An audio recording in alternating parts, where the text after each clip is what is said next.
একই সাথে মুখরোচক আর স্বাস্থ্যকর এই নাস্তার রেসিপি একবার খেলে কিন্তু বারবার খেতে ইচ্ছে করবে, আর একটা খেলেই কিন্তু পেট মন দুটোই ভরে যাবে, তবে বারবার খেতে ইচ্ছে করবে, এতটাই সুস্বাদু হয় এই রেসিপি।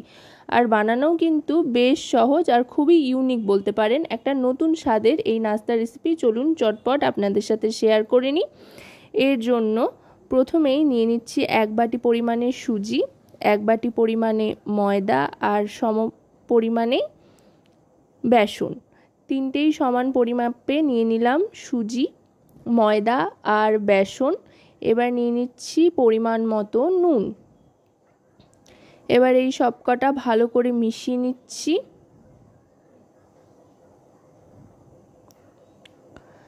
শুকনো অবস্থায় ভালো করে মিশিয়ে নেওয়ার পর এবার দিয়ে দিচ্ছি দই। যেই বাটিতে করে সুজি, ময়দা, বেসন এগুলো মেপে নিয়েছিলাম, সেই বাটিরই 1 বাটি পরিমাণে টক দই নিয়ে নিলাম। এবার টক দইটা প্রথমে ভালো করে একটা ছোট হাতা চামচের সাহায্যে মিশিয়ে নিয়ে টক দইয়ের বাটি ধোয়া জল অল্প অল্প করে দিয়ে একটা স্মুথ ব্যাটার তৈরি করে নিতে হবে। একবারে অনেকটা জল দিলে কিন্তু ডেলা পেকে যাওয়ার একটা সম্ভাবনা থাকে, তাই অল্প অল্প করে জল দেব আর মেশাতে থাকবো। এইভাবে আস্তে আস্তে মিশিয়ে মিশিয়ে একটা স্মুথ ব্যাটার তৈরি করে নেব। আর একটু জল নিয়ে নিচ্ছি। মোটামুটি এই ব্যাটারটা তৈরি করতে আমার 2 থেকে আড়াই বাটি মতো জল লেগেছে। খুব বেশি পাতলা কিন্তু হবে না, একটু ঘনত্বযুক্তই হবে ব্যাটারটা। আর একটু সাবধানে বানাতে হবে যাতে কোনো রকমের লাম্পস না থাকে, সেদিকে লক্ষ্য রেখে। দেখুন ব্যাটারটা কিন্তু তৈরি হয়ে গিয়েছে। এই পর্যায়ে এবার একটু চিনি দিয়ে দিচ্ছি। যেহেতু টক দইয়ের ব্যবহার করেছি সেই জন্য স্বাদে একটা ব্যালেন্স আসবে। চিনিটা দিয়ে আরেকটু ভালো করে মিশিয়ে নিলাম। চিনি দিলেও কিন্তু একটু জল ছাড়ে। চিনিটা দিয়ে মিশিয়ে নেওয়ার পর ঢাকনা চাপা দিয়ে এটা একটু রেস্টে রাখবো। এবার একটা পুর তৈরি করে নেব। চাইলে আপনারা আলু সেদ্ধ দিয়েও করতে পারেন, আবার এভাবে কাঁচা আলু খোসা ছাড়িয়ে গ্রেট করে নিতে পারেন। এতে করে কিন্তু অনেক তাড়াতাড়ি হয়ে যাবে, সময়ও বাঁচবে আর গ্যাসও বাঁচবে। আলু সেদ্ধ হতে বেশ অনেকটা সময় লাগে, সেই জন্য আজকাল আলু সেদ্ধ না করে এভাবেই বানাচ্ছি। গ্রেট করে নিয়ে আলু দুটো গ্রেট করা হয়ে গিয়েছে। এবার কড়াইতে সাদা তেল গরম করে সামান্য একটু সাদা জিরে ফোড়ন হিসেবে দিয়ে দিলাম। তারপরে দিয়ে দিলাম কারি পাতা, বেশ অনেকটা পরিমাণে। কারি পাতার গন্ধটা কিন্তু এই রেসিপিটার সাথে দারুণ সুন্দর যায়, তবে কারি পাতাটা দেওয়ার সময় গ্যাসের ফ্লেমটা অবশ্যই কিন্তু একেবারে লোতে করে দিতে হবে। এবার গ্রেট করা আলুটা দিয়ে দিচ্ছি, দিয়ে এবার এটাকে ভাজতে থাকবো। আলুটা একটু ভালো করে ভাজা ভাজা করে নিতে হবে। আলুটা ভাজতে ভাজতে এবার দিয়ে দিচ্ছি কাঁচা লঙ্কা কুচি। কাঁচা লঙ্কা কুচিটা দিয়েও এবার ভালো করে মিশিয়ে নেব। কাঁচা লঙ্কার পরিমাণটা আপনারা আপনাদের স্বাদ অনুযায়ী কম বেশি করে নিতে পারেন, যতটা ঝাল আপনাদের সহ্য হয় তার উপরে নির্ভর করে। এবার দিয়ে দিচ্ছি পরিমাণ মতো নুন। গ্যাসের ফ্লেমটা লোতে রেখে কিন্তু সব গুঁড়ো মশলাগুলো আস্তে আস্তে দিয়ে দেবো। এবার দিয়ে দিচ্ছি হলুদ গুঁড়ো 1 টিস্পুন পরিমাণে। তারপর দিয়ে দিচ্ছি ভাজা জিরের গুঁড়ো।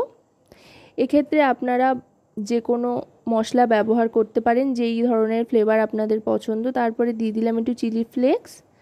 এখানে কাঁচা লঙ্কা চিলি ফ্লেক্স দুটোই ব্যবহার করলাম। এই যে নাস্তা রেসিপি, এটা কিন্তু বেশ একটু ঝাল ঝাল হলে ভালো লাগে, বেশ মুখ ছাড়ে আর কি। এবার সব মশলার সাথে গ্রেট করা আলুটাকে ভালো করে পাকিয়ে নিতে হবে। বেশ একটা মন্ড মতো হয়ে যাবে নাড়াচাড়া করতে করতে। দেখুন পুরটা কিন্তু মোটামুটি আমার তৈরি হয়ে গিয়েছে। এবার এটাকে নাবিয়ে নেব। এটাকে নাবিয়ে এক সাইডে আপাতত সরিয়ে রাখছি। এবার আবার এই ব্যাটারটার দিকে চলে আসব। এবার ব্যাটারে আরও কয়েকটা জিনিস মিশিয়ে নেব, যেটা শেষে কিন্তু অবশ্যই মেশাতে হবে। দেখুন ব্যাটারটা ঠিক এরকম ঘনত্বেই কিন্তু তৈরি করে নিতে হবে। এবার এর মধ্যে দিয়ে দিচ্ছি গোটা জিরে অল্প পরিমাণে, খুব বেশি দিলাম না, শুধু জিরের একটা ফ্লেভার আসবে সেই জন্য। এবার দিয়ে দিচ্ছি খাবার সোডা, এটা কিন্তু অবশ্যই ব্যবহার করবেন, ঠিক যতটা দিলাম বড় চামচের 4 ভাগের 1 ভাগ মতো। আর দিয়ে দিচ্ছি চিলি ফ্লেক্স। চিলি ফ্লেক্স আর জিরেটা চাইলে আপনারা স্কিপ করতে পারেন, তবে খাবার সোডাটা কিন্তু অবশ্যই দিতে হবে, তা না হলে কিন্তু এই জলখাবার বা নাস্তা রেসিপির সঠিক টেক্সচারটা আসবে না। এবার যেটা করতে হবে, গ্যাসের ফ্লেমটা মিডিয়াম টু লোতে রেখে কড়াইটাকে আগে ভালো করে গরম করে নিয়ে গ্যাসের ফ্লেমটাকে লোতে করে দিতে হবে। লো করে নেওয়ার পর গ্যাসটাকে, তারপরে এতে সামান্য সাদা তেল দিয়ে সাদা তেলটা ভালো করে কড়ার চারদিকে খুন্তির সাহায্যে মাখিয়ে নিয়ে ব্যাটারটা 1 থেকে 1.5 হাতা মতো নিয়ে নিচ্ছি। এখন কিন্তু আর হাতা চামচের ব্যবহার করছি না, বেশ একটা বড় সাইজের হাতা নিয়ে নিয়েছি।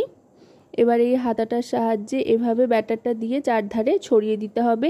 এখানে বলবার তেমন কিছু নেই, পুরো ব্যাপারটাই হচ্ছে ভালো করে দেখবার।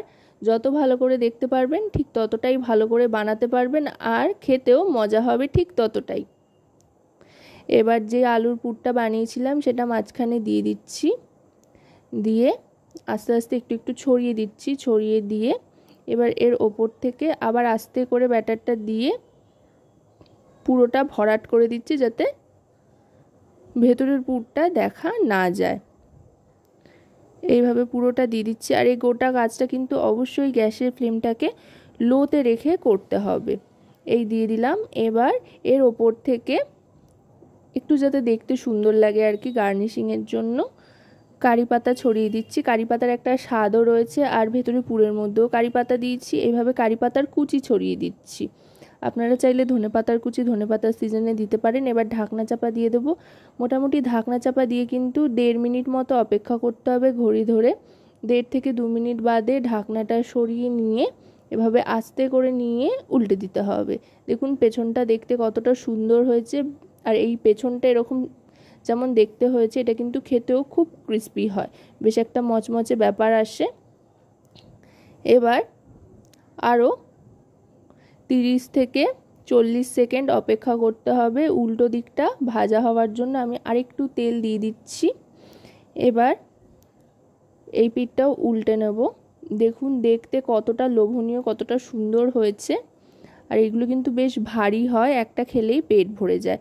আশা করব রেসিপিটি আপনাদের ভালো লাগবে। ভালো লাগলে অবশ্যই রান্নাবাটি চ্যানেলটিকে সাবস্ক্রাইব করে লাইক শেয়ার কমেন্টের মাধ্যমে আমাদের পাশে থাকবেন, আর পাশে থাকা বেল আইকনটি অন করে দেবেন সবার আগে সমস্ত রকম নতুন রান্নার নোটিফিকেশান পাওয়ার জন্য। এবার আমি সার্ভ করে দিলাম গরম গরম খাওয়ার জন্য।